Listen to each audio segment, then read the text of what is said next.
महायोग पीठे तटे भीमरत्या वरं पुंडरीकाय दातुं मुनीन्द्रे समागत्य तिष्ठन्तमानन्दकन्दं परब्रह्मलिंगं भजे पांडुरंगं पांडुरंगा करू प्रथम नमन दुसरे चरणा संतांचिया त्यांच्या कृपादाने कथेचा विस्तारू बाबाजी सद्गुरु दास तुका कलावज्ञ जीवो धरार्थावतारं कलंगांगदी ज्योतिकामोदि वक्रं कलानीशवादापनोदार दक्षं समाधिस्थ मूर्तिं भजे ज्ञानदेवम् ओम नमो ज्ञानेश्वरा करुणाकरा दयाळा तुमचा अनुग्रह लादलो पावन झालो चराचरी श्री हनुमान नमस्तुभ्य या गच्छ महाप्रभु पूर्व भागे समातिष्ठ पूजनं स्वीकुरुष्व मे शरबिंदू समाकारे परब्रह्म स्वरूपिणी वासरा पीठनिले सरस्वती नमोस्तुते कर्पूर गौरम करुणावतारम संसार सारं भुजगेन्द्रहारं सदा वसन्तं हृदयारविन्दे भवं भवानी सहितं नमामि राजा राम राम राम सीता राम राम राम राजा राम राम सीता राम राम राम राम सगळ्यांनी भजन करा राजा राम राम राम सीता राम राम राम राजा राम राम राम सीता राम राम राम राम राम सीता राम राम राम राजा राम राम राम सीता राम राम राजा राम राम राम सीता राम राम राम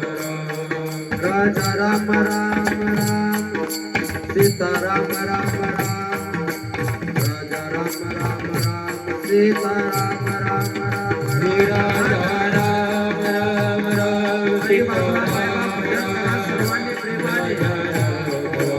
राम सीता राम राजा राम राम राम सीता राम राम राम सीता राम राम राम सीता राजा राम राम सीता राम राम राम राम राम राम सीता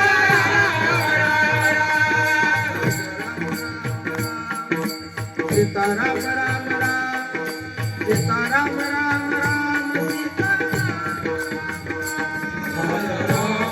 राम राम सीता राम राम राम राम सीता राम राम राम सीता राम राम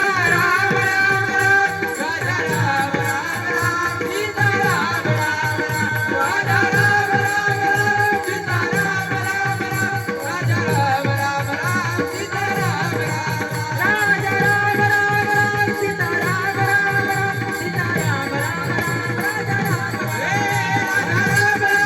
सीता राम राजा राम सीता राम राजा राम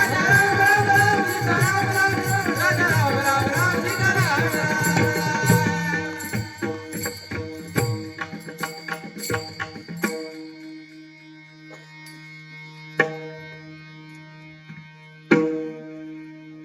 संत चरण रज लागता सहज वासनेचे बीज जळून जाय मगरा मना मे उपजे आवडी सुख घडोघडी वाढू लागे. प्रस्तुत प्राप्त प्रसंगी प्राप्त स्थळी कीर्तन रूपी सेवे करता निवडलेला अभंग.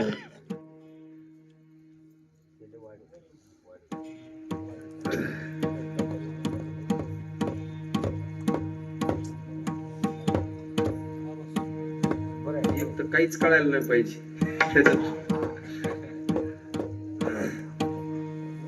विठ्ठल विठ्ठल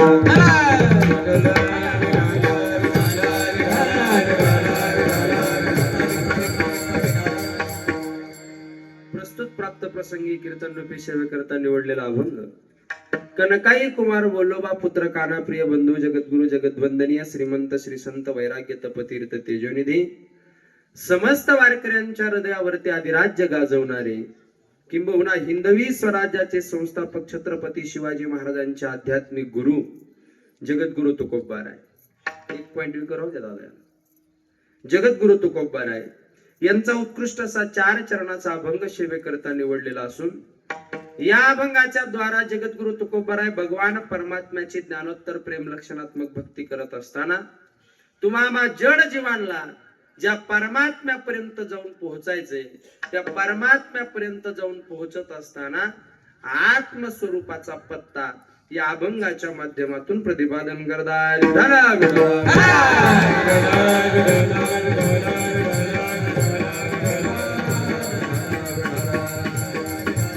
सेवेला सुरुवात करण्यापूर्वी थोडासा परिहार द्यायचा म्हणजे तो असा. आकारण करुणा वरुणालय भक्तवांच्या कल्पतरू तडिद्वित आनंदित भगवान पंढरीनाथ परमात्म्याच्या असीम कृपेच्या द्वारा लक्ष्मण प्राणदाता भगवान बजरंग बलीच्या या पवित्र पावन दरबारामध्ये चालत असलेला हा अखंड हरिनाम सप्ताह गेल्या अनेक वर्षापासून, हे 52वे वर्ष मला वाटतं, 51 वर्षापासून चालत असलेला हा अखंड हरिनाम सप्ताह 52व्या वर्षामध्ये हे पदार्पण आहे. आणि अतिशय शॉर्ट बट स्वीट गोड असा कार्यक्रम या ठिकाणी तुम्ही भांबर्डेकर मंडळी गेल्या अनेक दिवसापासून या ठिकाणी आयोजित करतायत. आणि माझ्याकडे आजची दुसऱ्या दिवसाची हरिकीर्तन रूपी सेवा संपूर्ण गावकरी मंडळीच्या वतीने तसेच आपल्या गावातील श्री हरिभक्त परायण युवा कीर्तनकार दीपक महाराज पठाडे यांच्या संपर्कामधून या ठिकाणी तुम्हा सर्व मायबापांच्या दर्शनाचा योग आहे. आणि या कीर्तनाकरता उपस्थित सर्वच आदरणीय महाराज मंडळी, टाळकरी मंडळी, गावकरी मंडळी, भक्तिमती माता भगिनी सर्वांच्या पवित्र अशा उपस्थितीमध्ये आणि त्यातली त्यात ज्यांच्या मुखारविंदामधून आपण रामकथा श्रवण करतो आहोत ते श्री हरिभक्त परायण परमपूजनीय परम आदरणीय आपल्या गावचं भूषण श्री हरिभक्त परायण रावसाहेबजी महाराज त्यांच्याही पवित्र पावन अशा उपस्थितीमध्ये चालत असलेला हा अखंड हरिनाम सप्ताह तसेच त्यांच्याच सुविद्य पत्नी श्री हरिभक्त परायणा परमपूजनीय परम आदरणीय आमच्या चंद्रकलाताई उर्फ विश्वेश्वरी ताई यांच्या पवित्र पावन उपस्थितीमध्ये चालत असलेला हा अखंड हरिनाम, मध्ये खंड पडला का असं होतं, ताई या ठिकाणी उपस्थित आहेत त्यांच्याही चरणावरती दंडवत. बाबाई या ठिकाणी उपस्थित आहेत त्यांच्याही चरणावरती दंडवत. त्याचप्रमाणे गायना करता, मृदंगा करता, हार्मोनियमच्या साठी करता सर्वच आदरणीय महाराज मंडळी उपस्थित आहेत. त्यामध्ये ज्यांची गोड अशी आपण चाल ऐकली ते आपल्याच परिसराचं भूषण श्री हरिभक्त परायण आमचे वैजनाथ महाराज तेही या ठिकाणी उपस्थित आहेत त्यांच्याही चरणावरती दंडवत. गोड त्यांचा आवाज आहे. त्याचप्रमाणे आपल्या परिसराचं भूषण श्री हरिभक्त परायण संगीत विशारद आमचे किशोर महाराज ढगे तेही या ठिकाणी उपस्थित आहेत त्यांच्याही चरणावरती दंडवत. त्याचप्रमाणे ज्यांनी संपूर्ण आपलं आयुष्य परमार्थाकरता समर्पित केलेलं आहे अशी ज्येष्ठ श्रेष्ठ मंडळी या ठिकाणी उपस्थित आहेत. श्री हरिभक्त परायण सागर महाराज गोरडे तेही या ठिकाणी उपस्थित आहेत त्यांच्याही चरणावरती दंडवत. श्री हरिभक्त परायण आमचे बाळू महाराज तेही या ठिकाणी उपस्थित आहेत. आणखी एकनाथ महाराज, अशोक महाराज सर्वच आदरणीय महाराज मंडळी सर्वांच्या चरणावरती दंडवत. आणि मृदंगावरती साथ करण्याकरता दोन्ही इंद्रासारखे मृदंग वादक आमचे श्री हरिभक्त परायण बाबासाहेब महाराज तेही या ठिकाणी उपस्थित आहेत, त्यांच्याही चरणावरती दंडवत. त्याचप्रमाणे मी ज्यांच्या बरोबर आलो ते श्री हरिभक्त परायण आमचे मृदंग सम्राट लहू महाराज गुजर, तेही या ठिकाणी उपस्थित आहेत. गावातील हार्मोनियमवरती साथ करण्याकरता आमचे श्री हरिभक्त परायण शिवनाथ अण्णा, तेही या ठिकाणी उपस्थित आहेत. अण्णांच्याही चरणावरती दंडवत. त्याचप्रमाणे गावातील सर्व सरपंच, उपसरपंच, सदस्य, सर्व देणगीदार, सर्व अन्नदाते सर्वांच्या चरणावरती दंडवत. आणि अतिशय गोड असा साऊंड सिस्टम आहे, भीष्म पितामह साऊंड सिस्टम अकोला, बरोबर ना? तुमच्या अकोल्याला पण आहे माझं कीर्तन, पुढे येते आणखीन 8-4 ला. अतिशय गोड असा साऊंड आहे, त्यांच्याही चरणावरती दंडवत. आणि तुम्ही सुद्धा एवढ्या बहुसंख्य उपस्थिती तुमची या ठिकाणी आहे, तुमच्याही चरणावरती सर्वांच्या दंडवत. आणि अतिशय गोड असं आयोजन नियोजन आहे. संकल्पित वेळेमध्ये आपण या अभंगावरती चिंतन करण्याचा प्रयत्न करू. विठाला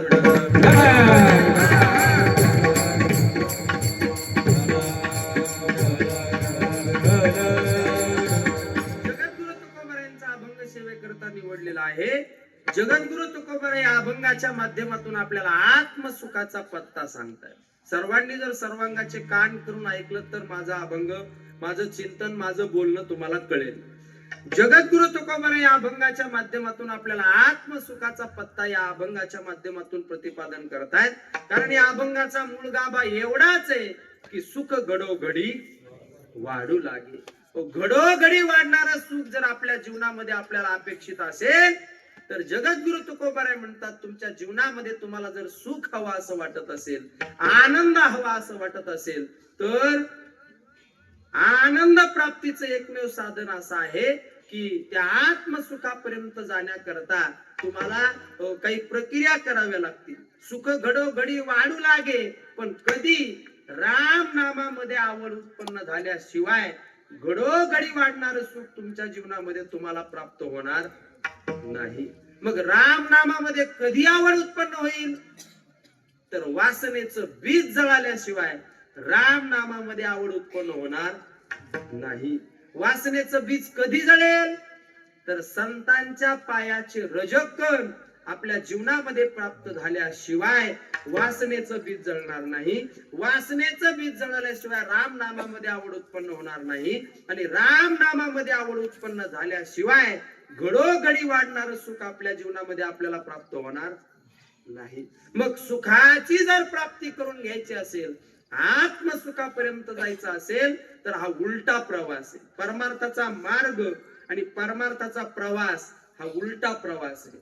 बाहेर फिरणारी जी अंतःकरण वृत्ती आहे, त्या बाहेर फिरणाऱ्या अंतःकरण वृत्तीला आतमध्ये परावर्तित करायचा हा उलटा प्रवास आहे.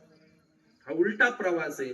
आणि हा उलटा प्रवास ज्याला जमला तो आत्मसुखापर्यंत, आत्मस्वरूपापर्यंत जाऊन पोहोचू शकतो. आणि तो आत्मसुखाचा पत्ता या अभंगाच्या माध्यमातून प्रतिपादन करतात. विठाला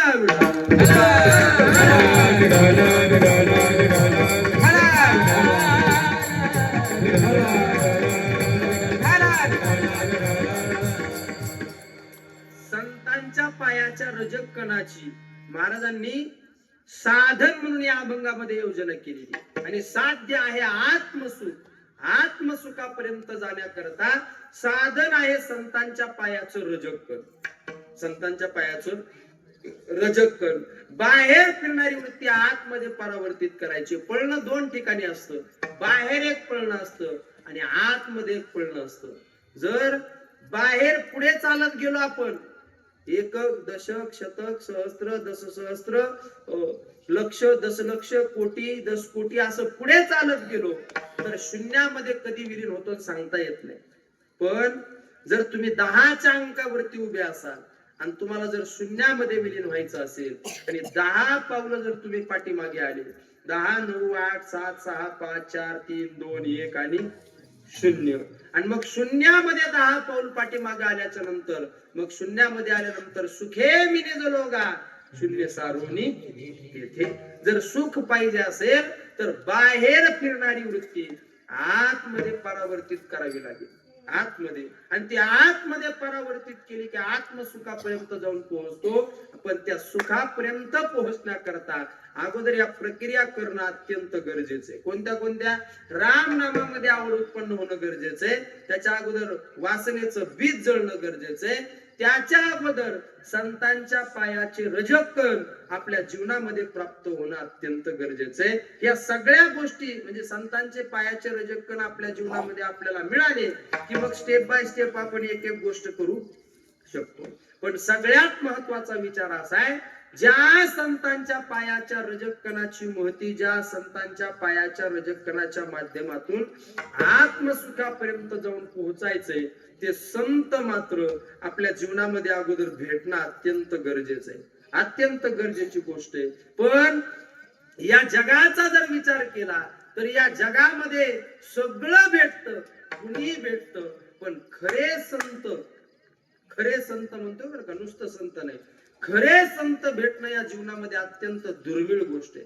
ठीक आहे, अत्यंत दुर्मिळ गोष्ट आहे. साधूचा वेश घेतलेली माणसं अनेक पाहायला मिळतील आपल्याला, साधूचा वेश घेतलेली माणसं अनेक पाहायला मिळतात. आणि मग ज्या वेळेला त्यांचं टीव्ही वरती बातमी येते तेव्हा कळतं हे साधू नाही. काय होतं, जेव्हा टीव्हीला बातमी येते तेव्हा कळतं की हा साधू नाही म्हणून. पण आपल्याला ती दृष्टी आपल्याकडे नाही, आपण कोणालाही साधू म्हणतो, आपण कोणालाही साधू म्हणतो. नुसता त्याने चांगला वेश धारण केला, केस जटा बिटा वाढवल्या, चांगला मोठा मठ असला, मोठे शिष्यगण असले, मोठी गाडी असली की आपण त्याला साधू म्हणतो. वरी भगवा झाला नामे, वरी भगवा झाला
आपले डोळे उघडत नाहीत. आणखी 2026 मध्ये जीवन जगतोय आपण.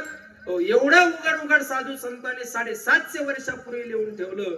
साधू कोणाला म्हणायचं, पण तरी सुद्धा आपले आणखी डोळे उघडत नाही. आपल्याला कुणी फसवत, साधूच्या नावाखाली, संतांच्या नावाखाली कुणी फसवत. आणि असा साधूचा वेश घेतलेले लोक ज्या वेळेला जगाला फसवतात ना, त्यावेळेला लोक वारकरी संप्रदायाला नाव ठेवतात. वारकरी संप्रदायाला नाव ठेवतात. तसा वास्तविक पाहिला तर वारकरी संप्रदायातले जेवढे साधू संत महाराज मंडळी आहेत ना, यांनी कधीच म्हणजे समाजाने आमची पूजा करावी आणि समाजाने आमची आरती करावी असा संप्रदायातला एकही महाराज तुम्हाला म्हणणार, एकही महाराज म्हणणार नाही. आणि जो म्हणतो तो संप्रदायातला नाही असं धरून चालायचं, बरं का. जो म्हणतो माझी आरती करा, जो म्हणतो माझीच पूजा करा, तो संप्रदायातला नाही म्हणायचं. जो असा आहे तो संप्रदायातला नाही. त्याचं काय झालं, पुन्हा संप्रदायाला नाव ठेवत जाऊ नका, बरोबर. संप्रदायाला परत नाव ठेवायची नाही. कारण वारकरी संप्रदायातले संत एवढे डोळस आहेत.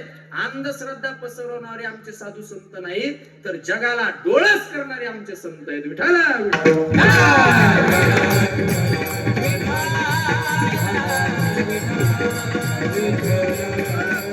आणि असे साधू भेटणं, असे महात्मे भेटणं अतिशय दुर्मिळ आहेत महाराज. असे साधू भेटणं, साधू काय सहजासहजी भेटतो का?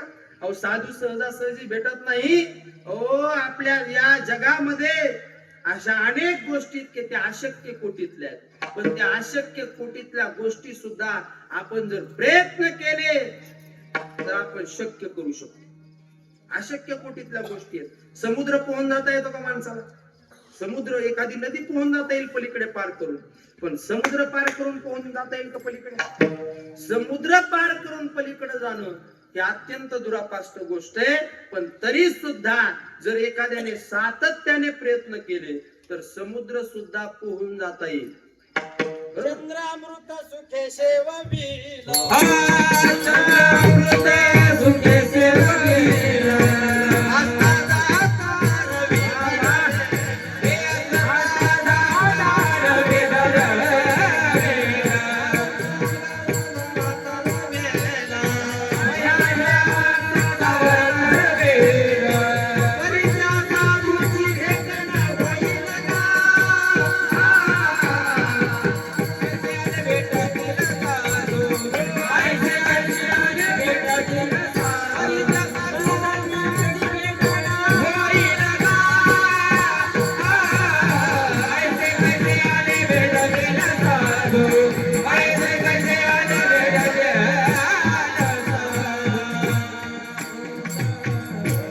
ऐसे कैसी आने भेटती ते साधू चंद्रामृत सुखे सेववील असता जाता रवी धरवेल बाह्या येळा सागर तरवेल पण त्या साधूची भेटी न होईल का? हे की नाही? हे साधू ह्या सगळ्या अशक्य कोटीतल्या गोष्टी आहेत, पण ह्या सुद्धा प्रयत्न करून आपल्याला शक्य करता येतील. पण त्याच्याही पेक्षा दुर्मिळ गोष्ट असली ते म्हणजे साधू भेटणं.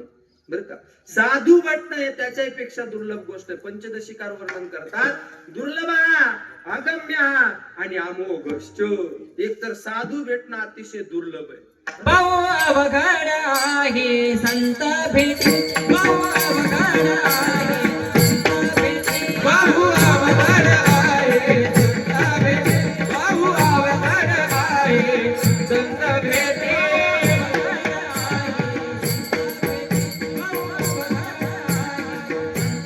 हे भाऊ अवघड आहे संत भेटी, भाऊ अवघड आहे संत भेटी.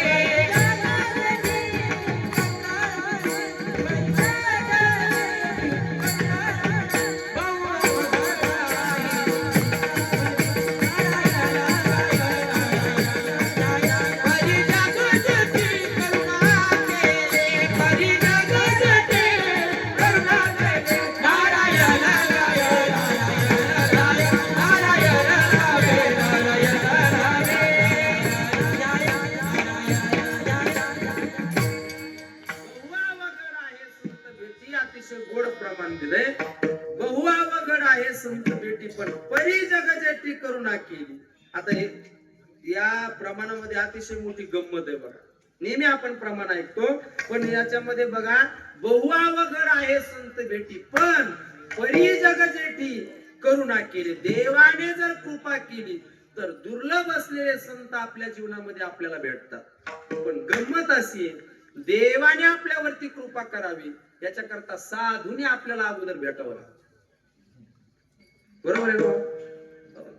याच्यामध्ये गंमत अशी आहे देव भेटल्याशिवाय म्हणजे देवाने कृपा केल्याशिवाय साधू भेटत नाही आणि साधू भेटल्याशिवाय देव आपल्यावरती कृपा करत नाही. असा दोन्हीचा जॉईंट आहे. तुमच्याकडे काय म्हणतात? दोन्हीची वेल्डिंग आहे. काय म्हणतात? हा? काय म्हणतात? वेल्डिंगच आहे ना. दोघांचा जॉईंट आहे. जॉईंट बरोबर ना? दोघांचा असा जॉईंट आहे.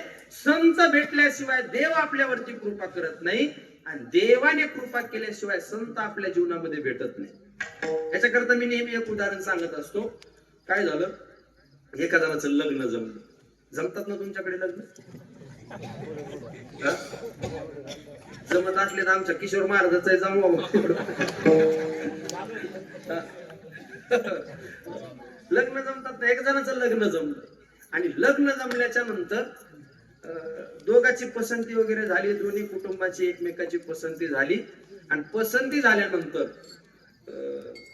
लग्नाची तारीख ठरवायच्या अगोदर साखरपुडा असतो. साखरपुडाच म्हणतात ना तुमच्या? एंगेजमेंट, साखरपुडा. मग त्या साखरपुड्याला सगळे दोन्ही कुटुंब एकत्रित आले. दोन्ही कुटुंबाची देवाणघेवाण झाली. ठीक आहे. काय जे ठरलं असेल ते कुठे लग्न करायचं, कसं करायचं, कोणत्या वेळेला करायचं, काय काय लग्नामध्ये द्यायचं, तुम्ही नवरीला काय देणार, नवरीकडच्या नवरदेवाला काय देणार, सगळं ठरलं. आणि मग त्याच्यामध्ये तारीखही ठरली. पण मग तारीख थोडी जरा लांबची दूरची ठरली. 6 महिन्यानंतरची तारीख काढली लग्नाची. आणि ऐका, दोन्ही कुटुंबाची साखरपुड्यामध्ये एंगेजमेंट मध्ये दोघांनी एकमेकाला रिंग घातल्या. काय म्हणतात त्याला, ते एंगेजमेंट नाही का, एंगेजमेंट रिंग घातले एकमेकाला. आणि दोन्ही कुटुंबाची देवाणघेवाण जशी झाली ना, तशी त्या साखरपुड्यामध्ये नवरा मुलगा जो असतो आणि नवरी मुलगी असते, या दोघांची सुद्धा देवाणघेवाण होते. काय देवाणघेवाण होते? 2026 मध्ये जगतोय आपण. काय देवाणघेवाण होते दोघांची? जो नवरा मुलगा आहे ना, नवरा मुलगा, तो नवरी मुलीला मोबाईल गिफ्ट देतो. साखर तुमच्या काळात नसेल या, हा मोबाईलच नव्हते. पण नवरा मुलगा नवरी मुलगीला काय करतो? मोबाईल गिफ्ट देतो. आणि मग दुसऱ्या दिवसापासून दोन्ही कुटुंब लग्नाच्या तयारीला लागतात. आणि हे सुद्धा दोघ जण यांच्या कामाला लागतात. हाय हॅलो बाय, उठली का, जेवली का, सकाळी काय खाल्लं, दुपारी काय खाल्लं, तू कोणते कपडे घेणार, मी कोणते कपडे घेऊ, तू कोणते बूट घेणार, मी कोणती सँडल घेऊ, असं सगळं ते बोलणं होतं. ते काय सगळं कीर्तनात सांगायसारखं नसतं, बरोबर? सगळं बोलणं वगैरे होतं. आणि मग ऐका, 6 महिन्यानंतरची तारीख काढलेली असते लग्न. आणि मग 8-15 दिवस झाल्यानंतर, महिना झाल्यानंतर त्या पोराला असं वाटायला लागतं की आमच्या घरच्यांना काही कळत नाही. काय कळत नाही? अरे 6 महिने कुठं तारीख असते का? तो काय म्हणतो, एवढ्या दूर कुठं तारीख असते का? आमच्या घरच्यांना काही कळत नाही. माझं लग्न लगेच झालं पाहिजे, लवकर झालं पाहिजे. एवढे 6 महिने कुठं तारीख काढून ठेवत असते का? आता तसं काही नाही. सकाळी पोरगी पाहायला जायचं, दुपारी संध्याकाळी घरी घेऊन यायचं, नाही का नाही? अशी पद्धती आहे. एवढा फास्ट जमाना आहे. 6 महिने कुठं तारीख असते का? आणि मग हे दररोज चिंतन करायला लागलं पोरग. बोलून बोलून त्या दोघां जणांची एवढी उत्कंठा लागली त्यांना की ते म्हणायला लागले की आपलं लग्न लवकर झालं पाहिजे. त्या मुलाला काय वाटायला लागलं, लवकर लग्न झालं पाहिजे. आणि मग तो रात्रंदिवस चिंतन करायला लागला, माझं लग्न कधी होईल, माझं लग्न कधी होईल, माझं लग्न कधी होईल, माझं लग्न कधी होईल. विचार करता करता करता करता करता त्या पोराच्या डोक्यावर काय झाला, झालाच का? विचार करता करता त्या पोराच्या डोक्यावरती परिणाम झाला. पोरग पागल झालं, डोक्यावर परिणाम झाला. आणि मग ते आई वडिलांना कळालं. आता मुलाच्या आई वडिलांना कळालं, पोरग जरा चलबिचल व्हायला लागले, वेड्यासारखं करायला लागले, याच्या डोक्यावर परिणाम झाला, काही बोलायला लागले. मग याला दवाखान्यात नेलं पाहिजे. कोणत्या दवाखान्यात न्यायचं? बराड्याच्या. बरोबर, बराड्याच्या दवाखान्यात घेऊन गेले. आणि खरंय ना त्याचं, बरोबर, डोक्यावर परिणाम झाला तिकडेच द्यावं लागतंय की. बराड्याच्या दवाखान्यात घेऊन गेले. आणि मग तिथं घेऊन गेल्याच्या नंतर डॉक्टरने सांगितलं, बघा याच्या डोक्यावरती परिणाम झालेला आहे, तो हे औषधाने बरं होणार नाही, हे गोळ्याने बरं होणार नाही, हे इंजेक्शनने बरं होणार नाही, हे सलाईनने बरं होणार नाही, हे कशाने बरं होणार नाही, म्हणजे याच्या डोक्यावर परिणाम झाला. आणि मग त्याच्या आई वडिलांनी सांगितलं, असं नाही, प्रत्येक समस्येला काही ना काही उपाय असतो ना, काहीतरी उपाय असेल ना डॉक्टर साहेब, काहीतरी सांगा तुम्ही. याच्या डोक्यावर परिणाम झाला, पागल झालं पोरग, खरंय, पण हे दुरुस्त होण्याकरता काहीतरी उपाय सांगा. त्याने सांगितलं, माझ्याकडे तो उपाय नाही, याच्यापेक्षा चांगले डॉक्टर असले तर तिकडे त्याला घेऊन जा. आता कुठे न्यायचं त्याला, सांग ना. आता संभाजीनगरला घेऊन गेले बाबा, बराळाची इथं, तिथं काही व्यवस्थित व्हायना, मग कुठे घेऊन जायचं? पुण्याला घेऊन जायचं, मुंबईला. आपल्याला काय कुठं नेऊ, खर्च थोडा येतो आपल्याला. पुण्याला घेऊन गेले, पुण्याच्या डॉक्टरकडे, चांगल्या मानसोपचार तज्ञाकडे त्याला घेऊन गेले. आणि तिथं घेऊन गेल्याच्या नंतर तिथल्याही डॉक्टरने सांगितलं, बघा याच्या डोक्यावर परिणाम झालेला आहे. मी कशा करता सांगतो एवढं ध्यानात ठेवा फक्त. संत भेटल्याशिवाय देव भेटत नाही, देवाने कृपा केल्याशिवाय संत भेटत नाही. या दोन्हीचा जॉईंट आहे, याच्या करता सांगतोय मी. आणि मग पुण्याला घेऊन गेले त्या पोराला. आणि मग त्या मानसोपचार तज्ञाने सांगितलं, हे बघा याच्या डोक्यावर परिणाम झाला, औषध गोळ्या याच्यावरती काही काम करणार नाहीत, त्याच्यावरती फक्त एकच गोष्ट काम करू शकते, हा एकाच गोष्टीने किंवा एकाच उपायाने बरा होऊ शकतो म्हणे. मग ते मुलाकडचे म्हणले काही हरकत नाही, तुम्ही सांगाल तो उपाय करू डॉक्टर साहेब. पण तेवढ्यात काय झालं, इथून संभाजीनगरला नेईपर्यंत आणि संभाजीनगरहून पुण्याला नेईपर्यंत मुलीकडच्या लोकांना कळलं. तुम्ही जागे आहेत ना सगळे? मुलीकडच्या लोकांना कळालं काय, मुलाच्या डोक्यावर काय झाला परिणाम झाला. मुलीकडच्या लोकांना कळलं की लगेच मुलीच्या मामाने मुलाच्या वडिलांना फोन केला. हॅलो, मुलीचा मामा बोलतोय. म्हणजे बोला ना पाहुणे, आम्हाला असं कळलं की तुमच्या मुलाच्या डोक्यावरती परिणाम झाला. मग तो म्हणला काही नाही हो, थोडस वेड्यासारखं करायला लागले, त्याला पुण्याला आणलेलं, चांगली ट्रीटमेंट करून आम्ही त्याला परत आणतो. तो म्हणला नाही नाही नाही नाही, आमच्या गावाचा इतिहास आहे, आतापर्यंत एकाही वेड्या पोराला आम्ही पोरगी दिली नाही. तुमच्या पोराच्या डोक्यावरती परिणाम आहे, आमचा आणि तुमचा इथून पुढे संबंध होणार नाही. मुलीकडच्याने सांगितलं, पण मुलाकडचे म्हटले आम्ही चांगला उपचार करतो. नाही नाही नाही नाही, परत आम्हाला फोन करायचा नाही. आणि मग हे पुण्याला गेले. पुण्याच्या डॉक्टरने सांगितलं हे एकाच उपायाने बरं होऊ शकतं म्हणे. काय, औषध गोळी सलाईन असलं काही येणं, याला काही कशानेच फरक पडणार नाही. याला एकच गोष्टीचा उपाय म्हणे. काय, याच्या मनातली जी इच्छा आहे ती इच्छा जर पूर्ण झाली तर हे बरं होतं. आता पोराची काय इच्छा होती, लग्न करायचं. कोणाबरोबर? माझ्या बरोबर, त्या मुली बरोबर. त्या मुली बरोबर लग्न करायची इच्छा होती. आणि मग त्या मुलाकडच्या सगळ्या लोकांनी सांगितलं, बघा मुलीकडच्या मामाचा फोन आलता, मुलीच्या मामाचा, आणि त्याने तर सांगितलं इथून पुढे तुमचा आणि आमचा संबंध होणार नाही. मग तुम्ही एक काम करा डॉक्टर साहेब, तुम्ही हुशार आहेत, तुमचं ते ऐकतील, तुम्ही आमच्या बरोबर चाला. डॉक्टरला पुण्याच्या सोबत घेऊन आले आणि सोबत घेऊन आल्याच्या नंतर मुलींच्या गावाला गेले आणि मुलीच्या आई वडील मामा सगळ्यांना गोळा केलं. त्यांना सांगितलं, हे बघा हे डॉक्टर साहेब आहे, या मुलाच्या डोक्यावरती परिणाम झाला, हे खरे, आमच्या मुलाच्या डोक्यावर परिणाम झाला, हे खरे, पण हे डॉक्टर साहेब सांगतील तुम्हाला खरी काय समस्या आहे. डॉक्टर साहेब म्हणले, हे बघा या मुलाची समस्या अशी आहे, याला औषध गोळी सलाईन यांनी कशानेच बरं होणार नाही. याच्या मनामध्ये जी इच्छा आहे ती इच्छा पूर्ण झाली का लगेचच हा बरा होईल. त्याच्या डोक्यावरती झालेला परिणाम बरा होईल, नॉर्मल होऊन जाईल हा मुलगा. पण त्या मुलीकडच्याने सांगितलं, हे बघा डॉक्टर साहेब, जोपर्यंत हा मुलगा दुरुस्त होत नाही, तुम्ही जागेत, जोपर्यंत हा मुलगा दुरुस्त होत नाही तोपर्यंत आम्ही आमची मुलगी याला देणार नाही. आणि डॉक्टरने सांगितलं, जोपर्यंत तुम्ही मुलगी देत नाही तोपर्यंत हे दुरुस्त होत नाही. असंच आहे बघा संतांचं देवाच. जोपर्यंत संत आपल्या जीवनामध्ये भेटत नाहीत तोपर्यंत देव आपल्यावरती कृपा करत नाही. आणि देव जोपर्यंत कृपा करत नाही तोपर्यंत दयाळू असलेले संत आपल्या जीवनामध्ये आपल्याला भेटत नाही.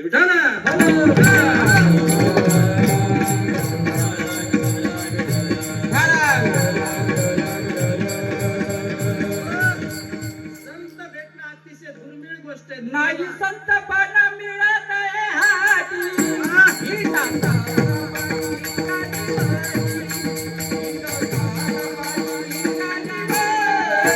नाही संत पाना मिळत आहे हाती.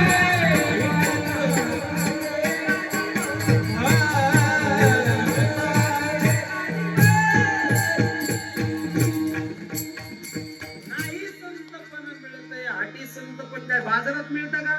बाजारात मिळत नाही आणि रानावनामध्ये फिरलं तरी मिळत नाही. म्हणून संत हे अतिशय दुर्लभ आहेत, दुर्मिळ आहेत. पंचदशिकार वर्णन करतात, दुर्लभ हा अगम्य हा अमोघश्चो. एक तर साधू भेटत नाही, जरी भेटले साधू तरी भेटलेला साधू आपल्याला कळत नाही. दुर्लभ हा अगम्य हा म्हणजे तो भेटलेला साधू आपल्याला कळलंच असं काही सांगता येत नाही. बरं, जरी आपल्याला साधू काही काही जुनी माणसं गावामध्ये, आम्ही कीर्तनाला गेल्याच्या नंतर आम्हाला काही जुनी माणसं भेटतात, म्हणतात महाराज लय कीर्तन ऐकले आम्ही.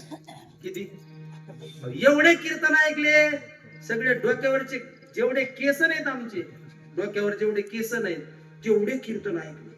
जुनी माणसं सांगतात बरं का, हो जुनी माणसं सांगतात खूप कीर्तन ऐकले. महाराष्ट्रातला एकही विद्वान सोडला नाही, सगळे प्रसिद्ध कीर्तनकार, सुप्रसिद्ध कीर्तनकार, सिद्ध कीर्तनकार, सगळ्या कीर्तनकाराचे कीर्तन ऐकले आणि असं बोलता बोलताच हळूच खिशातून बिडी काढतून ओढतो. आणि आयुष्यभर कीर्तन ऐकले पण त्याच्यातून घेतलं काय?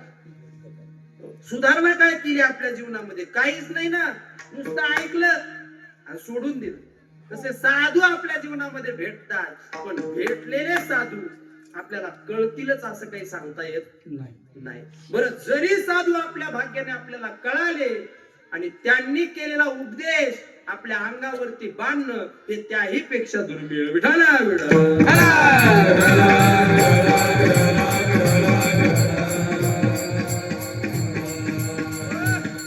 एवढे साधू भेटणं दुर्मिळ, कठीण आहे, अवघड आहे. आणि तुकोबराय तर तुकोबरायांनी तर शब्द वापरला, संत चरण रज लागता सहज. सहज शब्द वापरला. मग मला सांगा, संतांच्या पायाचे रजकण तुम्हाला आम्हाला दुर्मिळ त्याच्यात नवल नाही. आपण ज्या देवाची भक्ती करतो ना, त्या देवाला सुद्धा संतांच्या पायाच्या रजकणाची अपेक्षा आहे. पण त्या देवाला सुद्धा संतांच्या पायाचे रजकण सहजासहजी मिळत नाहीत. तुम्हाला आम्हाला कसे सहजासहजी मिळतील? ब्रह्मदेवाला सुद्धा संतांच्या पायाच्या रजकणाची अपेक्षा आहे, पण त्याला सुद्धा सहजासहजी मिळाले नाही. देवाची रजा चरणाची माती पंगती मागे होत चालती मागे चरणाची माती गावत चालती मागे गावत चालती मागे देवाची रजा चरणाची माती गावत चालती मागे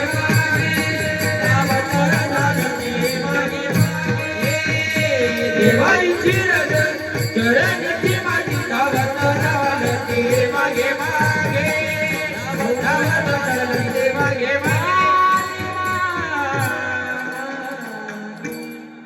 देवाची रज चरणीची माती धावत चालती मागे मागे. देव सुद्धा संतांच्या पायाच्या रजकणाची अपेक्षा करतो, पण देवाला सुद्धा सहजासहजी मिळाले नाही. ब्रह्मदेव, त्या ब्रह्मदेवाला सुद्धा सहजासहजी मिळाले नाही. विष्णू परमात्म्याला सुद्धा सहजासहजी मिळाले नाही. आणि भगवान शंकराला सुद्धा सहजासहजी मिळाले नाही. या तिन्हीच एक एक उदाहरण. ब्रह्मदेवाला सुद्धा सहजासहजी मिळाले नाही. ब्रह्मदेव म्हणजे गावातला दगड्या धोंड्या नाही. ब्रह्मदेव म्हणजे कुलाल हाडाचा, बापचा हाडाचा, अखंड मडके घडी तोरे. हो ब्रह्मदेव, हो एवढा मोठा कुंभारे महाराज या जगातले सगळे मडकेच नाही. तुम्ही आम्ही हो, तुम्हाला आम्हाला ज्या देवाने बनवलं त्याला आपण ब्रह्मदेव म्हणतो. काय म्हणतो? ब्रह्मदेव. तो एवढा मोठा कुंभार आहे, तो ज्या वेळेला मडकं बनवतो ना त्यावेळेला वेगवेगळं बनवतो, वेगवेगळं. ब्रह्मदेव एवढा चतुर आहे महाराज. त्या ब्रह्मदेवाने बघा तुम्ही, एक माणूस दुसऱ्या माणसासारखा नाही, दुसरा माणूस तिसऱ्या माणसासारखा नाही, तिसरा चौथ्यासारखा नाही, चौथा पाचव्या सारखा नाही, पाचवा सहाव्या सारखा नाही. जगात आपल्यासारखा दुसरा माणूस पुन्हा ब्रह्मदेवाने बनवला नाही. एवढा ब्रह्मदेव चतुर आहे. तुम्ही कल्पना करा थोडीशी, जर ब्रह्मदेवाने सगळ्याला सारखंच बनवलं असतं तर काय करावं लागलं असतं? आपल्याला सुद्धा नंबर प्लेट लावा लागली असती. हो, गाडी सारखी नंबर प्लेट लावा लागली असते आपल्याला सुद्धा. सगळ्याला सारखं बनवलं असतं तर. आणि जर एखादा संभाजीनगरला फिरायला गेला आणि त्याची जर पाटी गळून पडली पुन्हा त्याने घरी यायचं काम. सगळे सारखेच जर दिसत असते तर घोटाळा झाला असतं की नाही? पण ब्रह्मदेव एवढा चतुर आहे महाराज, तो ज्या वेळेला मॉडेल बनवतो त्यावेळेला युनिक पीस बनवतो. युनिक. आपल्यासारखे आपणच, बरोबर आहे ना? आपल्यासारखे आपणच, आपल्यासारखं दुसरं कोणालाही तो बनवत नाही. एवढा ब्रह्मदेव चतुर आहे. आणि त्या ब्रह्मदेवाने सगळ्याला वेगवेगळं वेगवेगळं बनवलं. आणि आपल्यामध्ये सुद्धा सगळ्यात जास्त जर बदल कशात केला असेल तर नाकामध्ये बदल केला. कशात? बघा ना आपल्या शेजाऱ्याचे नाक. तुम्ही इथं नाही, घरी गेल्यावर पहा. सगळ्यात जास्त नाकामध्ये बदल केला ब्रह्मदेवाने. काही काहीचे नाक असे, थोडं सहकार्य करा ना तुम्ही. काही काहीचे नाक एकदम सरळ असे तलवारी सारखे असतात, एकदम सरळ. आणि काही काहीचे नाक आहेत ना मध्येच खड्डा असतो आणि पुढून उचकलेले असतात थोडेसे, आहे का नाही? काही काहीचे नाक असे असतात, पुढून चपटे असतात आणि मध्येच उंच असतात, बरोबर ना? काही काहीचे नाक असे असतात महाराज, तुम्ही ते कार्तिकी वारी मध्ये स्वेटर विकणारे लोक बघितले? नेपाळी लोक पाहिले का? अहो त्यांचे नाक तर असे असते महाराज, असं वाटतं की आत्ताच सीताफळाचे डोळे उघडले का. असे नाक. ब्रह्मदेव एवढा चतुर आहे, स्वगत भेद सजातीय भेद विजातीय भेद अनेक प्रकाराने सृष्टी बनवली ब्रह्मदेवाने.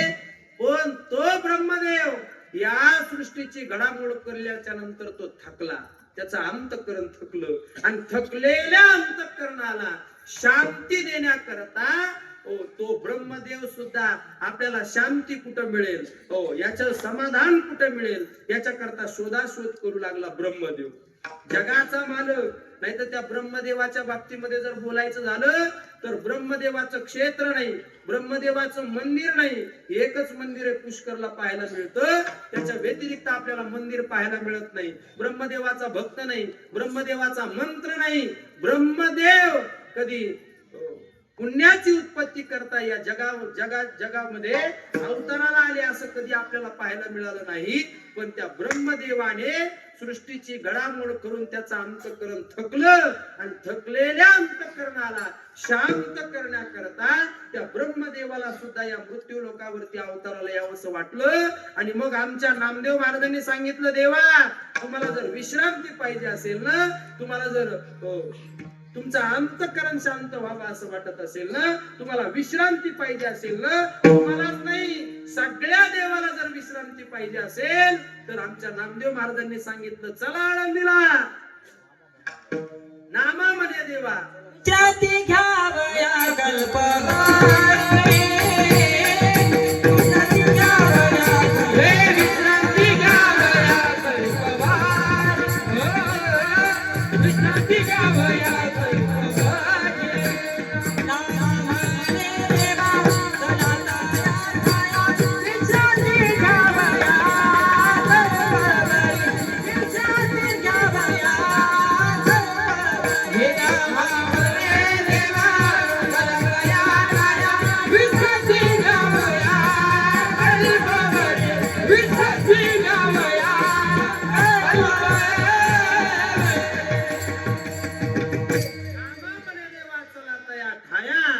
विश्रांती घ्यावया कल्पवरी. सगळ्या देवाला जर विश्रांती कुठे असेल तर आळंदीमध्ये महाराज. आळंदी त्या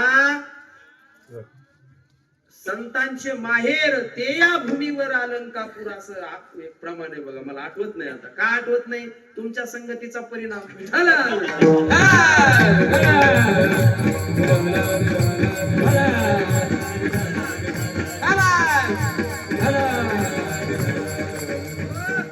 संतांचं माहेर म्हणजे आळंदी महाराज ते या भूमीवर अलंकापूर. त्याच्या अगोदरचा पूर्वार्ध मला आठवत नाही. विश्रांतीचे स्थान संतांचे माहेर आणि ते या भूमीवर अलंकापूर. विश्रांतीचं स्थान म्हणजे आळंदी आहे संपूर्ण देवाला. मग देवाला जिथं विश्रांती आहे तिथं तुम्हाला आम्हाला विश्रांती आहे वेगळं सांगण्याची गरज आहे का? अहो जिथे देवाला विश्रांती मिळते तिथे तुम्हाला आम्हाला तर विश्रांती मिळणारच आहे. आणि मग ब्रह्मदेव आळंदीमध्ये अवतरित झाले महाराज सोपान काकाच्या रूपाने. जगाचा मालक ज्याने तुम्हाला आम्हाला निर्माण केलं तो ब्रह्मदेव सोपान काकाच्या रूपाने.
ब्रह्म सोपान तो झाला आणि भक्ता आनंद वर्षला, हे की नाही? हो, ब्रह्मदेव सोपान काकाच्या रूपाने अवतरित झाले आणि आळंदीमध्ये चारी भावंडाने सिद्धपीठामध्ये राहावं, हे की नाही? एका बाजूला माझ्या विश्वमौली ज्ञानोबा रायने झोपावं, त्यांच्या बाजूला निवृत्तीनाथाने झोपावं, दोघांच्याही मध्ये माझ्या चिमुकल्या मुक्ताईने झोपावं आणि या तिघांच्याही पायथ्याला ब्रह्मदेवाने म्हणजे सोपान काकाने झोपावं का? यांच्या पायाचे रजकण जर माझ्या जीवनामध्ये मला प्राप्त झाले तर संपूर्ण सृष्टीची घडामोड करून थकलेलं अंतःकरण, त्या अंतःकरणाला शांत करण्याचं या जगाच्या पाठीवरती एकच औषध आहे, ते म्हणजे संतांच्या पायाचे रजकण. आणि त्या रजकणाची अपेक्षा करतात ब्रह्मदेव. हो, म्हणून त्यांना सोपान काकाच्या रूपामध्ये अवतरित व्हावं लागलं. म्हणजे ब्रह्मदेवाला सुद्धा हे संतांच्या पायाचे रजकण सहजासहजी मिळाले नाहीत. ते रजकण जगद्गुरु तुकोबरे अगदी सहज शब्द वापरतात. अभंगाचं पहिलं संत चरण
जगद्गुरु तुकोबराय म्हणतात संत चरण रज लागता सहज. सहज शब्द वापरतात, पण सहज शब्दाचा एवढा सहज शब्द अर्थ नाही.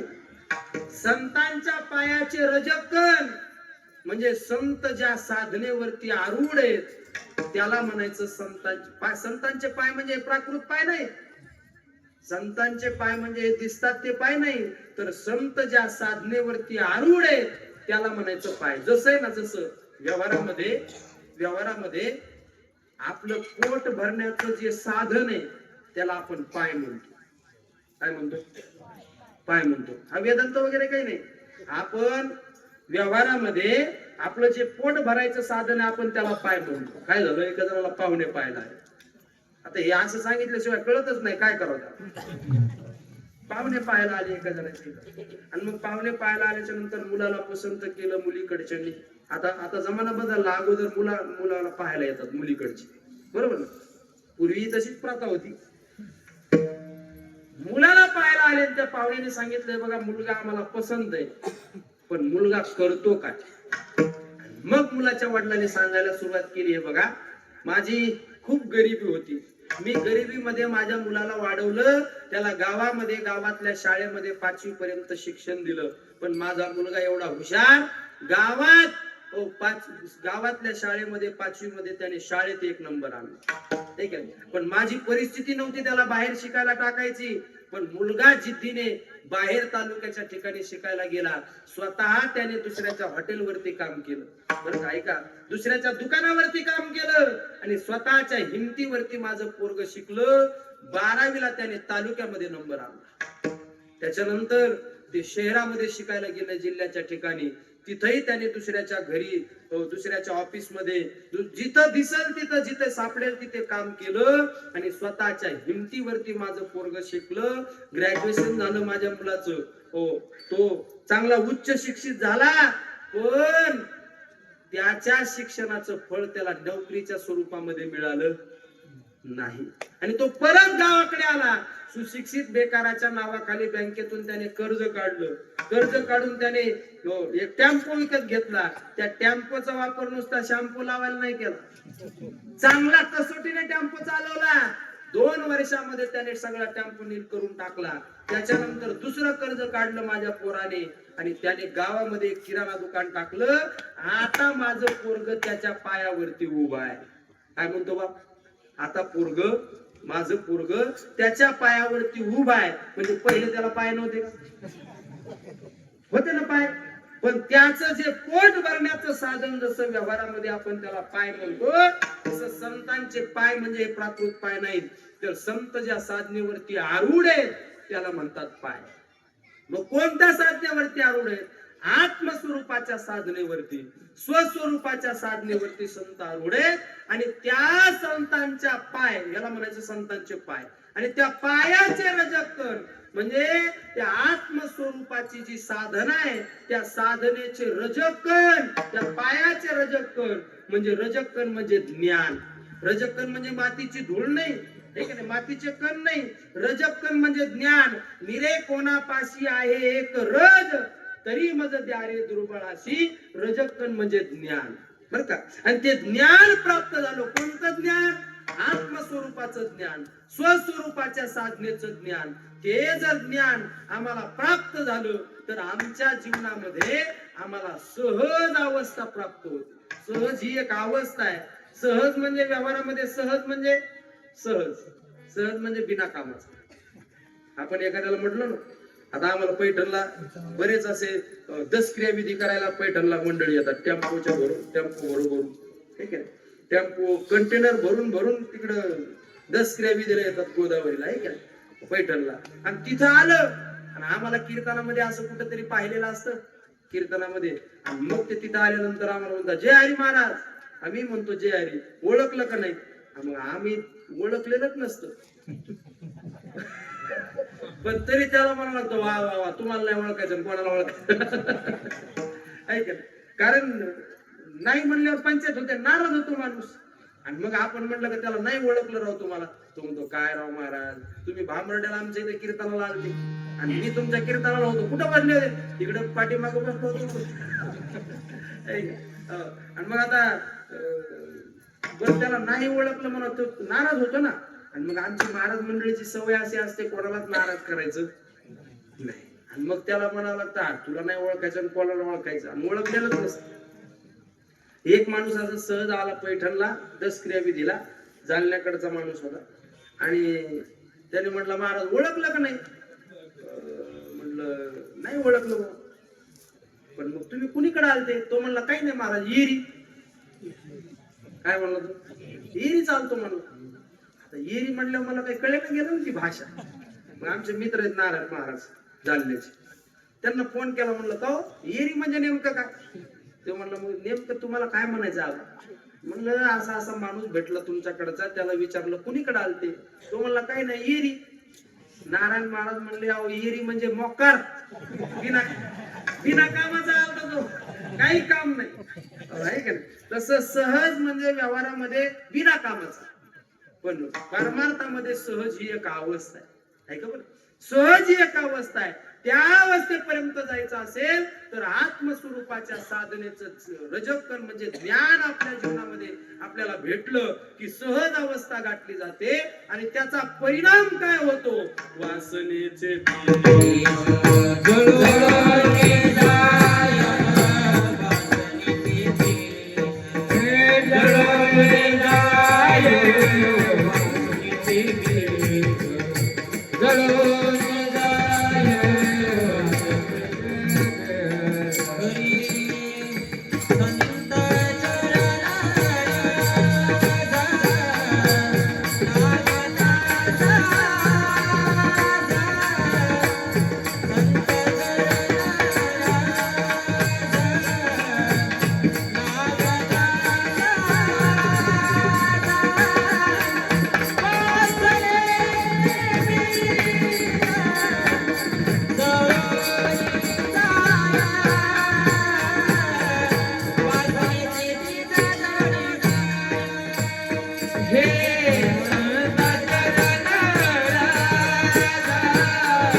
प्राप्त झाले की काय परिणाम होतो? सहज अवस्था गाठल्या जाते आणि त्याचा परिणाम वासनेचे बीज जळून जाय. आता वासनेचं बीज नाम अज्ञान. काय? वासनेचं बीज नाम अज्ञान. अज्ञान जर माणसाकडे असलं तर वासना वाढत जाते आणि ज्ञान प्राप्त झालं की वासना कमी कमी होत जाते. आता ही वासना एवढी कठीण आहे की वासना आहे ना, पुन्हा माणसाला जन्माला घालते. जड भरत राजा हरिणी गर्भा गेला वासनेने. सगळ्यांच्या आपल्या पाठ आहे. पण ही वासनेचं बीज म्हणजे नेमकं काय? तर वासनेचं बीज नाम अज्ञान. ज्ञान प्राप्त झालं की वासनेचं बीज नाम अज्ञान जळून जातं. ठीक आहे, जळून जातं. आमचे गुरुजी त्यांचं कीर्तन आहे 2-4 दिवसानंतर पाठामध्ये सांगायचे. ते म्हणायचे वैकुंठवासी गुरुनाम गुरु ब्रह्मीभूत रंगनाथ महाराज परभणीकर गुरुजी. ते पाठामध्ये असं सांगायचे, असं आमचे भाऊ सांगायचे पाठात. ते म्हणायचे ज्ञान आणि अज्ञानाच्या बाबतीमध्ये गुरुजींना कोट्या करायची सवय होती. आणि आता हे म्हणजे हे 2 जण आहेत म्हणून सांगतोय बरं का, बाकीच्याला कळेल का नाही मला माहिती नाही.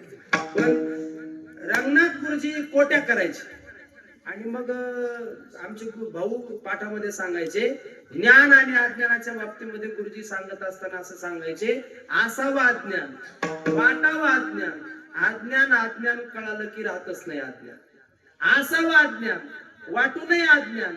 अज्ञान नाही कळालं की जातच नाही अज्ञान. हे कळालं का तुम्हाला? नाही. सर्वसामान्य लोकांना कळण्याकरता गुरुवर्य गुरुजी म्हणजे गुरुनाम गुरु रंगनाथ महाराज परभणीकर गुरुजी बरं का. आता हे तसं तर मालकाचा शब्द गाडीने वापरू नये, पण त्याला पर्याय नाही आता. आहे का नाही? गुरुजींच्या भाषेमध्ये सांगतो. ते गुरुजी म्हणायचे असावं अज्ञान वाटावं अज्ञान अज्ञान अज्ञान कळालं की राहतच नाही अज्ञान, असावं अज्ञान वाटू नये अज्ञान अज्ञान अज्ञान नाही कळालं की जातच नाही अज्ञान.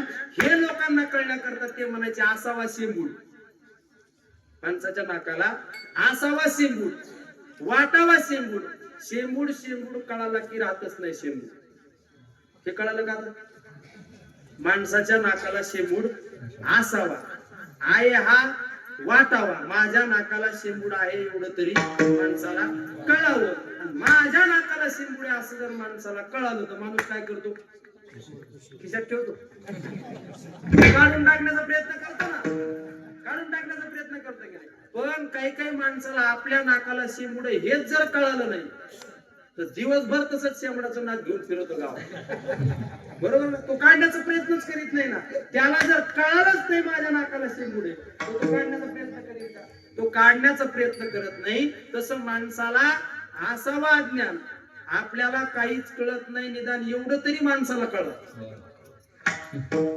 हे कळलं का? आपल्याला काहीच कळत नाही एवढं जरी कळालं तरी माणूस कळून घेण्याचा प्रयत्न करतो की नाही? कळून घेण्याचा प्रयत्न करतो. निदान आपल्या अज्ञानाचं तरी ज्ञान असावं. आणि ते ज्ञान जर अज्ञान जर घालवायचं असेल तर ज्ञान प्राप्त झालं, संतांच्या पायाचे रजकण मिळाले की वासनेचं बीज नाम अज्ञान जळून जातं. आणि अज्ञान जळालं की मग काय प्रक्रिया होते? अभंगाचं दुसरं मज राम नामे उपजे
बीज जळाल्यानंतर नाम अज्ञान जळाल्यानंतर मग राम नामे उपजी आवडी. मग हा शब्द अत्यंत महत्वाचा आहे.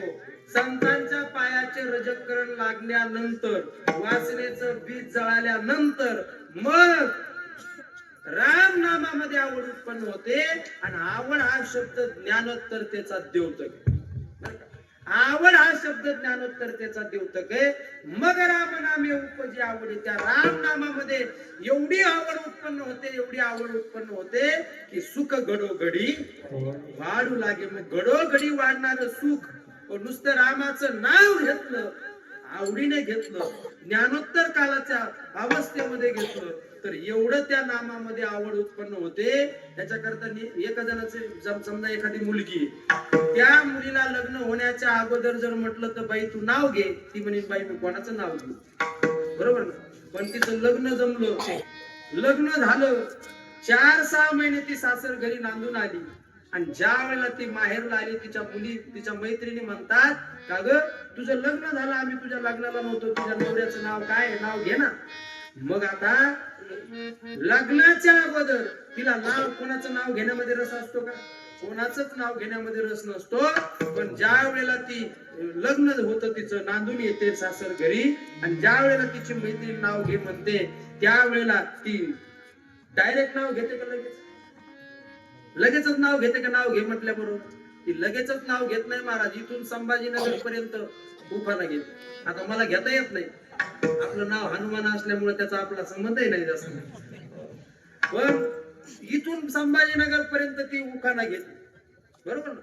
आणि ते नुसतं उखाणा घेत नाही, नुसतं नाव घेत नाही, तर नुसतं नाव घे म्हटल्याबरोबर तिच्या अंतःकरणामध्ये सुखाच्या उकळ्या फुटायला लागतात, आनंदाच्या उकळ्या फुटायला लागतात. तिला आनंद होतो, सुख घडोघडी वाढू लागे, घडोघडी तिला सुख वाढल्या जातं. का तर तिला ज्या नवऱ्याचं नाव घ्यायला सांगितलं ना, त्या नवऱ्याचं तिला लग्न झाल्यानंतर ज्ञान झालेलं असतं. लग्नाच्या अगोदर नाव घेण्यामध्ये तिला आवड नसते, पण लग्न झाल्यानंतर, नवऱ्याचा परिचय झाल्यानंतर, नवऱ्याला ओळखल्यानंतर, त्याचं ज्ञान झाल्यानंतर, मग त्याचं नाव घेण्यामध्ये जसं पत्नीला आनंद आहे, तसं भक्ताला सुद्धा परमात्म्याचं परोक्ष अपरोक्ष ज्ञान झाल्यानंतर, त्या परमात्म्याची ओळख झाल्यानंतर, ज्ञानोत्तर कालामध्ये त्या परमात्म्याचं नाव घेतल्याबरोबर आनंदाचे अश्रू यायला लागतात. आणि त्याचं प्रतीक जगद्गुरु तुकोबारायांनी अभंग कंठी प्रेम दाटे नयने निरलोटे, कंठी प्रेम दाटे नयने निरलोटे, हे कंठी प्रेम दाटे नयने निरलोटे, कंठी प्रेम दाटे नयने निरलोटे, कंठी प्रेम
आणि हृदयी प्रगटे राम रूप.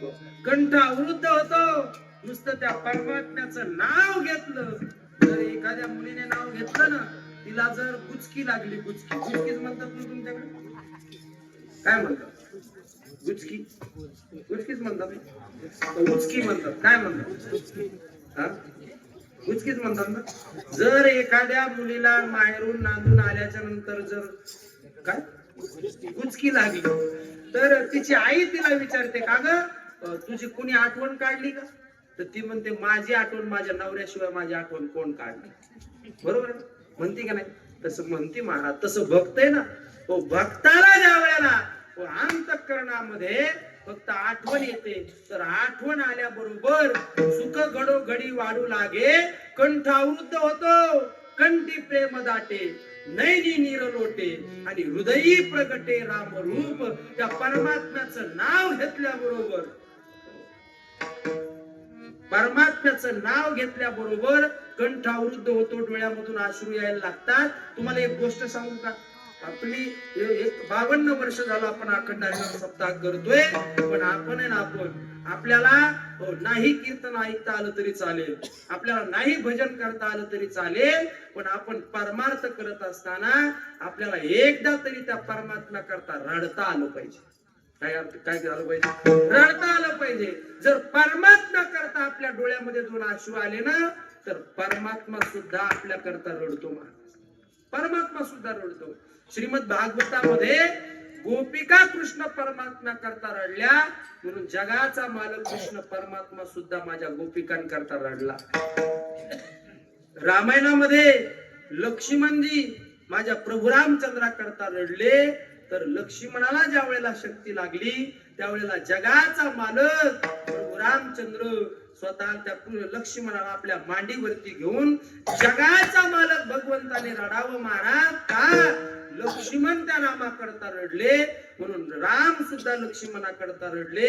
म्हणून देव आपल्याकरता आकृष्ट व्हावा असं वाटत असेल, देवाने आपल्यावरती दृष्टी टाकावी असं वाटत असेल, तर देवाकरता आपल्याला रडता आलं पाहिजे. कंठी प्रेम दाटे, नैनी नीर लोटे आणि हृदयी प्रगटे राम रूप. त्या परमात्म्याचं रूप आपल्या अंतःकरणामध्ये प्रकट होतो. आणि हे सगळं घडण्याकरता जगद्गुरु तुकोबाराय म्हणतात, तुम्हाला तुमच्या पाठीमागचे हे साधन सुलभ आहे, गोमटे, पण हे सगळं आपल्या जीवनामध्ये घडण्याकरता आपल्याकडे पूर्व पुण्याईचा ठेवा असावा लागतो. अभंगाचं शेवट.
सुख चरण रज लागता सहज वासनेचे बीज जळणी जाय मग राम नामे उपजे आवडी सुख घडोघडी वाढू लागे झालेली सेवा माऊलींच्या चरणी अर्पण करून माझे हृदयस्थ सद्गुरु गुरुवर्य भाऊ गुरुवर्य अण्णा यांच्या चरणावरती सेवा समर्पित करतो आणि या ठिकाणी उपस्थित असलेले सर्व वारकरी संप्रदायातील ज्येष्ठ श्रेष्ठ मंडळी सर्वांच्या चरणावरती सेवा समर्पित करतो। अतिशय गोड असा आपला हा कार्यक्रम आहे।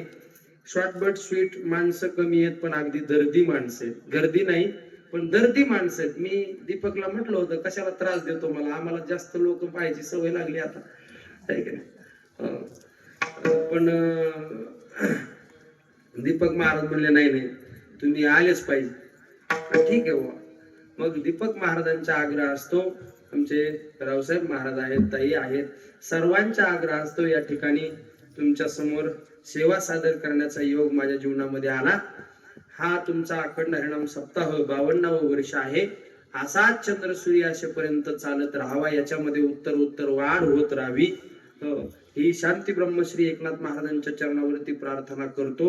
आणि तुमचा हा अखंड हरिनाम सप्ताह याच्यामध्ये उपस्थिती वाढावी असं जर तुम्हाला वाटत असेल तर मला असं वाटतं 7 ते 9 कीर्तनाची वेळ पाहिजे आणि कीर्तन झाल्यानंतर भोजनाचा कार्यक्रम पाहिजे. निदान जेवायच्या निमित्ताने व्हायला कीर्तन ऐकायला येतील. कसं वाटतं तुम्हाला? ज्येष्ठ श्रेष्ठ मंडळी सगळ्यांनी बसून निर्णय घ्या, 7 ते 9 कीर्तन करा आणि त्याच्यानंतर जेवणाचा नियोजन ठेवा. इथं जेवण झालं की इथं तुम्हाला भरपूर जागा आहे, ठीक आहे. इथं जेवण म्हणजे कीर्तन झालं की लगेच जो कीर्तनाला येईल त्यालाच जीव घालायचं, बरोबर आहे की नाही? अन्नदान करणाऱ्या माणसाला बी जो हरिनाम करतो, जो भजन करतो त्याला जीव घातलं तर तुम्हाला पुण्य मिळेल ना, आहे का? तुम्ही जीव घालता ते जातो दारे धरायला तिकडे, कीर्तनाला आलं पाहिजे ना त्यांनी. म्हणून बघा, तुम्ही विचार करा, तुम्हाला जसं योग्य वाटतं तसं. ज्येष्ठ श्रेष्ठ मंडळी सगळ्यांनी विचार करा. आणि 7 ते 9 मला असं वाटतं बरं का, मी माझा विचार मांडला, तुम्ही तुमचं पहा, आहे की नाही? म्हणून अतिशय गोड असा कार्यक्रम आहे. तसा जर कार्यक्रम केला 7 ते 9 तर आणखी तुमच्या कार्यक्रमामध्ये रंगत जर नाही आली तर मला फोन करून सांगा, मी सगळा सप्त्याचा खर्च देतो तुमच्या, आहे की नाही? पण त्याच्यामध्ये रंगत येईल, सगळे माणसं येतील, सगळे एका गुण्या गोविंदाने अतिशय छान कार्यक्रम होईल. म्हणून माझा छोटासा सल्ला, अतिशय गोड कार्यक्रम आहे तुमचा. कार्यक्रम असा चंद्र सूर्याशेपर्यंत चालत राहावा. शांती ब्रह्मश्री एकनाथ महाराजांच्या चरणावरती प्रार्थना आणि सेवेला पूर्ण विराम. विठ्ठल जय जय विठ्ठल हरी बोल.